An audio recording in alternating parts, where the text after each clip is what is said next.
왜 그렇게 남 탓만 하는 거야? 근데 듣다 보면은 희한하게 말이 되게 한다? 나는 생각도 못 해본 개변을 늘어놓는데 반박도 못 하겠고 기가 죽고 질리기만 해. 이런 사람이 나르시시스트인가? 어떻게 대처할 수 있을까? 그들에게도 약점이 있을까? 만약 여러분이 이런 생각이라면 이 영상을 꼭 보셔야 합니다.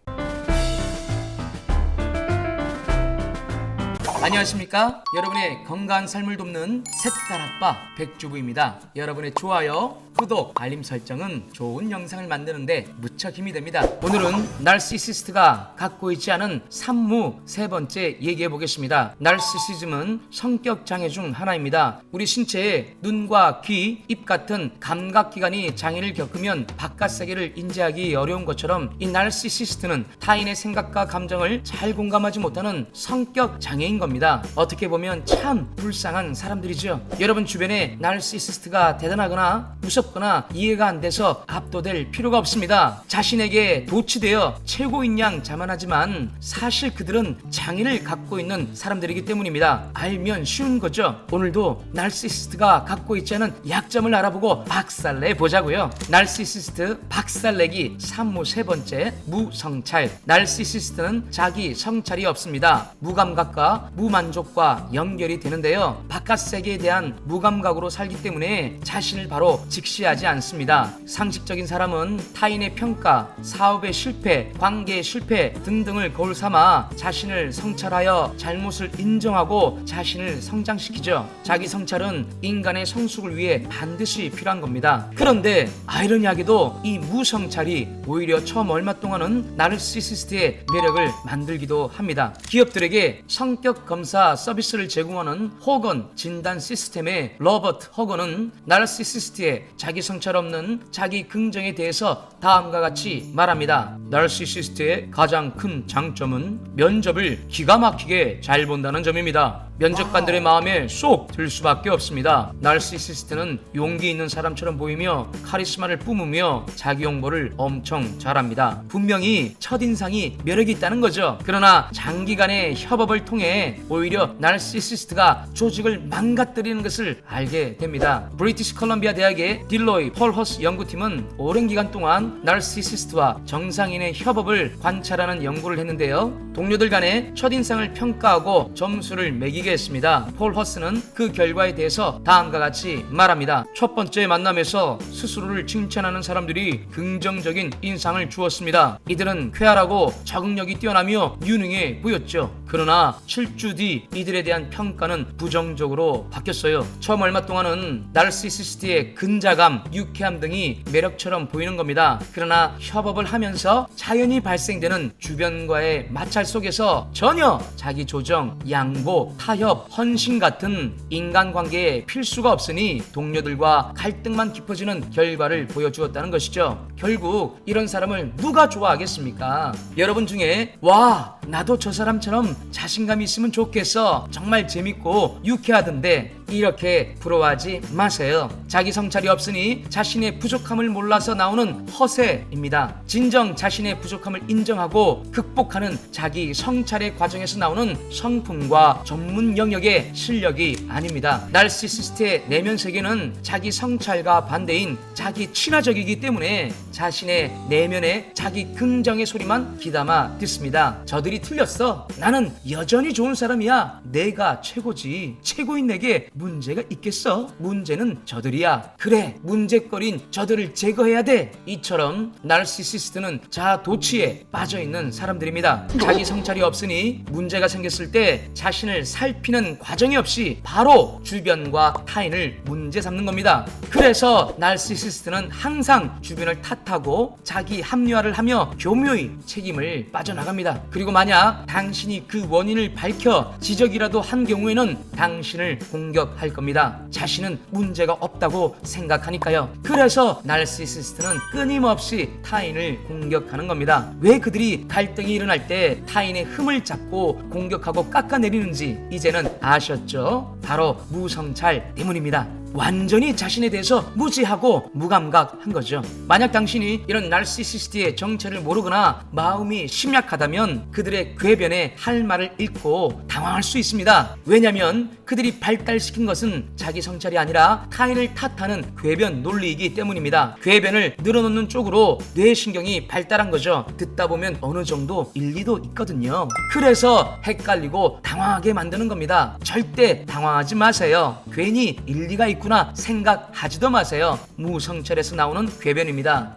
여러분 중에는 이 나르시시스트가 어떤 전문 분야에서 두각을 나타내는 경우를 본 적이 있을 겁니다. 성찰이 없다는데 어떻게 그럴 수 있을까 질문이 생길 수 있죠. 흔히 말하길 이런 경우입니다. 성격은 지랄 같은데 그 의사 수술은 잘하더라. 가정은 개판인데 조직 관리는 잘하더라. 냉혈하고 무자비한데 고객한테는 친절하더라. 왜 성찰이 없는데 전문 분야에서 성취가 있을 수 있을까요? 지난번 영상 무만족 편에서 나르시시스트의 동기부여는 인정이라고 말씀드렸죠. 나르시시스트는 자신이 인정받기 위해 전문 분야 하나를 붙잡고 깊이 파는 겁니다. 열심히 잘했다면 어느 정도 기간이 지나 결과가 있겠죠. 많은 피해자들이 여기에 속는 겁니다. 어떤 전문 분야 하나의 성취와 업적 그리고 주어지는 사회적 지위에 그 사람 자체를 믿어버리는 거예요. 그래서 그루밍 범죄, 위기에 의한 범죄, 거학들의 비리 같은 사회 문제까지 나타나는 것이죠. 나르시시스트가 전문 분야에 성취가 있어서 영향력까지 커져버리면 최악인 거예요. 그러면 어떻게 해야 할까요? 착취적이고 파괴적인 나르시시스트가 여러분의 가정과 직장과 사회에서 더 큰 영향력을 가지지 않도록 해야 합니다. 나 같은 개인이 뭘 할 수 있을까요? 간단한 것을 알려드리겠습니다. 나르시시스트를 인정하고 영향력을 키워주는 자기 최면의 언어를 바꿔야 합니다. 자기 최면 언어는 앞에서 언급했듯이 나르시시즘을 무의식 중에 선하게 결론을 내는 언어입니다. 본인도 모르게 이 나르시시스트를 인정하고 영향력을 키우는 언어를 주변에 퍼뜨리는 거죠. 저 사람 거짓말은 하지만 일 처리는 끝내죠. 성질은 더러운데 장사는 잘해. 괜찮은데? 그래 뭐 사람이 완벽할 수 있겠어? 그 사람도 좋은 사람이네 라고 말입니다. 이런 의식의 흐름 속에서 나르시시즘이 선하다고 좋은 것으로 여겨버리는 거죠. 우리 시청자분들은 플라잉 몽키라는 표현을 종종 하시던데요. 이 나르시시스트 주변에서 추종하는 자들을 플라잉 몽키라고 합니다.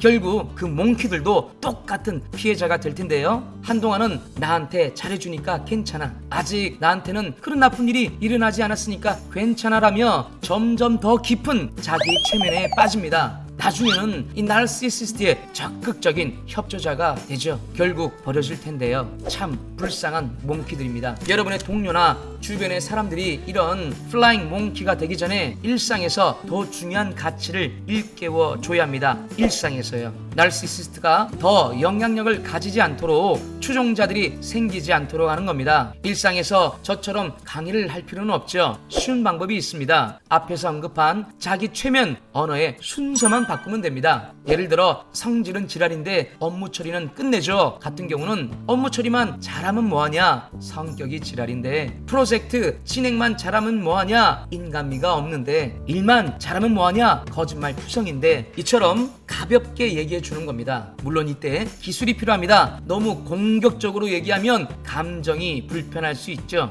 가볍게 친근하게 그리고 무심히 얘기하는 겁니다. 주변에 이처럼 나르시시스트의 정체를 모르고 추종자가 되려는 분들이 있나요? 그렇다면 여러분이 일깨워 주세요. 대단할 게 뭐 있어? 다 똑같은 사람이야. 먼저 사람이 돼야지. 네가 더 괜찮은 사람이다 야. 이렇게 말이에요. 그렇다고 너무 TMI 토크 하지 마세요. 너무 많이 알려주려고 하지 마세요. 아직 그 주변인은 나르시시스트에 대한 경험 학습이 안 되어 있기 때문에 나르시시스트의 정체를 알려주는 당신을 오히려 이상한 사람으로 볼 수 있습니다. 만약 그 주변인이 뭐가 문제인가요? 라고 물어본다면 천천히 알게 될 거야 라고 여운만 주면 됩니다. 곧 머지않아 당신에게 상담을 요청할 겁니다. 나르시시스트와 직접적으로 싸우는 것보다 그들이 영향력을 갖지 못하게 하는 게 제일 중요합니다. 두 번째 방법은 무심히 대하는 거예요. 무시하라는 게 아닙니다. 무시하면 그 나르시시스트가 화내고 당신을 공격할 겁니다. 그 사람의 의견을 이래서 좋다 저래서 나쁘다 등으로 관심을 나타내지 말라는 겁니다. 그냥 무심히 하라는 거예요. 최대한 바쁜 이유를 대시고 여러분의 일에 충실하기 위해서 어쩔 수 없다라는 태도를 보이셔야 합니다. 죄송해요. 밀린 작업 때문에 정말 봐드리고 싶은데 지금은 안 되겠어요. 오늘도 야근할 것 같거든요. 그리고 여러분의 업무와 삶에 충실히 하시면 됩니다. 헛소리 하지마 임마. 저는 지금 이해를 돕기 위해서 단순히 말했지만 여러분의 상황과 환경은 좀 더 복잡할 수 있겠죠. 그러나 이해하시고 연습하시면 방법을 찾아내실 겁니다. 만약 당신이 나르시시스트와 달리 자기 성찰을 하시는 분이라면 참으로 고귀한 인격입니다. 자기 성찰을 하기 때문에 좀 느리고 때론 자신이 실수하지 않을까 생각하며 과감하지 못하고 내 말 때문에 상대가 불쾌하고 힘들지 않겠나 생각하며 한 번, 두 번 머뭇거려 말한다 할지라도 당신은 고귀한 인격의 길을 선택한 사람입니다. 그러한 자기 성찰의 길을 꾸준히 걸어가시면 당신이라는 인생의 나무에 고귀하고 품격 있는 꽃향기 나는 열매가 맺혀질 겁니다. 끝으로 자기 성찰에 대한 제 얘기를 좀 해드리겠습니다.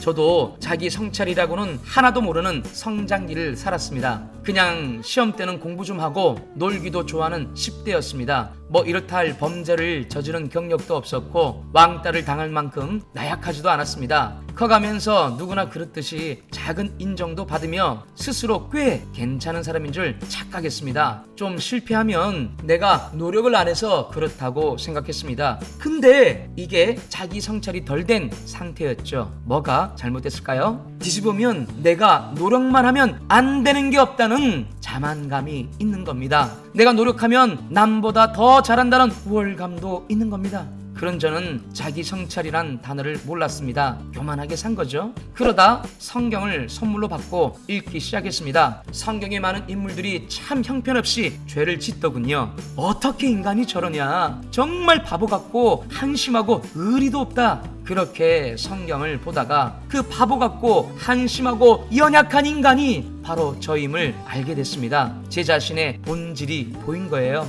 성경은 저를 객관적으로 보게 하는 깨끗한 거울이었습니다. 눈물이 나더군요. 아프더군요. 내 자신이 그런 한심한 존재라는 게 인정하기 어려웠습니다. 나는 남들과 다른 줄 알았으니까요. 결국 인정하니까 마음이 가벼웠습니다. 오히려 평안하더군요. 세상의 평가들은 찌르기만 하고 뿌리를 흔들어서 내 존재가 없어질 것 같은 불안감이 있었습니다. 그래서 그 아픈 타인의 평가를 거부했는지도 모르겠습니다. 무조건 잘해야 한다. 잘하지 않으면 찔려 죽는다. 흠 잡히면 죽음이다. 뭐 이런 완벽주의, 경쟁주의, 약육 강식의 생각에 붙들려 살지 않았나 싶습니다. 그런데 성경은 저의 이기적인 본성을 찌르기만 하는 게 아니라 따뜻하게 감싸 주었습니다. 엄마 품처럼 편안히 따뜻한 이불처럼 감싸 주더군요. 그래서 지금까지 성경을 읽으며 제 성찰을 합니다. 뭐 자기 성찰의 도구란 성경만 있는 게 아니죠. 다양한 자기 성찰의 통로를 찾아보시라고 말씀드린 겁니다. 저는 이 영상을 보시는 분들이 나르시시즘의 세상에서 건강하게 그리고 충만한 삶을 사시기를 바라는 마음입니다. 그게 이 영상을 만드는 제1의 목적입니다. 성경 얘기를 끝부분에 가끔 하는 이유는 건강하고 충만한 삶을 살기 위해 제가 찾고 터득한 저의 비결을 나누는 겁니다. 나쁜 사람들에게 고통당하는 당신에게 의사는 신경 안정제를 주겠고 트레이너는 스트레스를 푸는 운동법을 알려줄 겁니다. 저는 제가 갖고 있는 여러 것을 드리고 또한 제일 확신하는 것을 알려드리는 거죠. 유튜브가 그런 거잖아요. 저는 영상을 만들고 판단과 선택은 여러분의 자유죠. 여기까지 볼 수 있는 분이라면 제 영상의 유익함을 이해하는 분들이라고 생각합니다. 여러분을 응원합니다. 그런 여러분들이 자기 성찰을 통해 이 나르시시즘이 판을 치는 숨막히는 세상에서 건강하게 자신을 지켜내시고 충만한 삶을 사시길 바래요. 네, 오늘은 나르시시스트 박살내기 산무 중 세 번째 무성찰 얘기했는데요. 그들을 마냥 무시할 필요도 없죠. 대단하게 여길 필요도 없고요. 알고 보면 별것 아닙니다. 자, 여러분은 어떻습니까? 주변에 그런 사람 있지 않나요? 댓글에 남겨주세요. 한 영상에 못 담는 얘기들은 계속 시리즈를 만들겠습니다. 자, 그럼 다음에 뵐 때까지 건강하고 활력 있게 지내시길 바랍니다. 감사합니다. 다음에 봬요. 제발.